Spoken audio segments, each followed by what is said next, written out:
Hi everyone.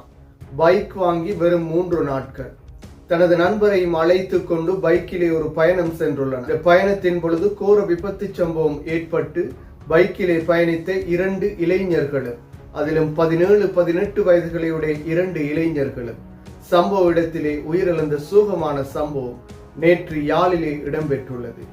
இது தொடர்பாக பார்ப்பதற்கு முன்னர் தனியொருமை யூடியூப் சேனலை சப்ஸ்கிரைப் செய்யாதவர்கள் சப்ஸ்கிரைப் செய்து உங்கள் ஆதரவை வழங்குங்கள்.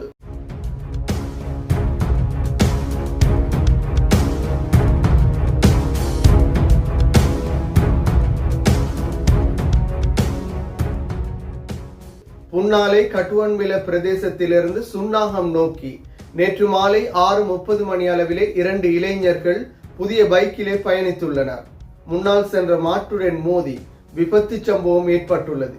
இந்த விபத்திலே 2 இளைஞர்களும் உயிரிழந்த சோகமான சம்பவம் நேற்று பதிவாகியிருந்தது. 2 இளைஞர்களும் அதிவேகமாக பைக்கிலே சென்ற நிலையில் வேக கட்டுப்பாட்டை இழந்த நிலையிலே மாட்டுடன் மோதிய நிலையில் எதிரே இருந்த மின் கம்பத்திலும் மோதி இந்த கோர விபத்து சம்பவம் பதிவாகியிருந்தது. இதில் சோகமான சம்பவம் என்னவென்றால் 18 வயதுகளையுடைய இளைஞன் 3 நாட்களுக்கு முன்னரே ஆசையாக புதிய ஒரு பைக்கை வாங்கியிருந்தார்.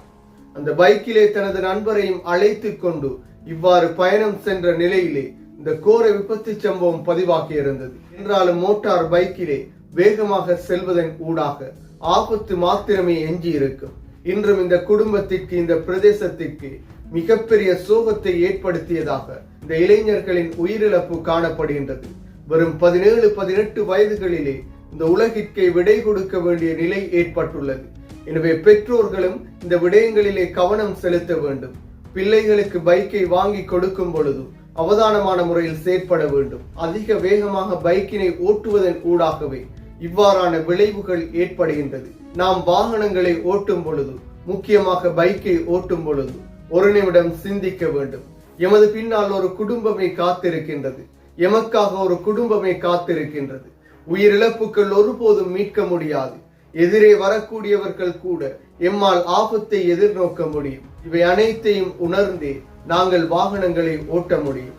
என்றாலும் இந்த 2 உயிரிழப்புகளும் மீட்க முடியாத மிக பெரும் சோகத்தையே இட்டுச் சென்றுள்ளது. தற்போதைய காலத்திலே வாகன விபத்துக்கள் அதிகரித்துள்ள நிலையில் வாகனங்களை நிதானமான முறையில் அனைவரும் செலுத்த வேண்டும்.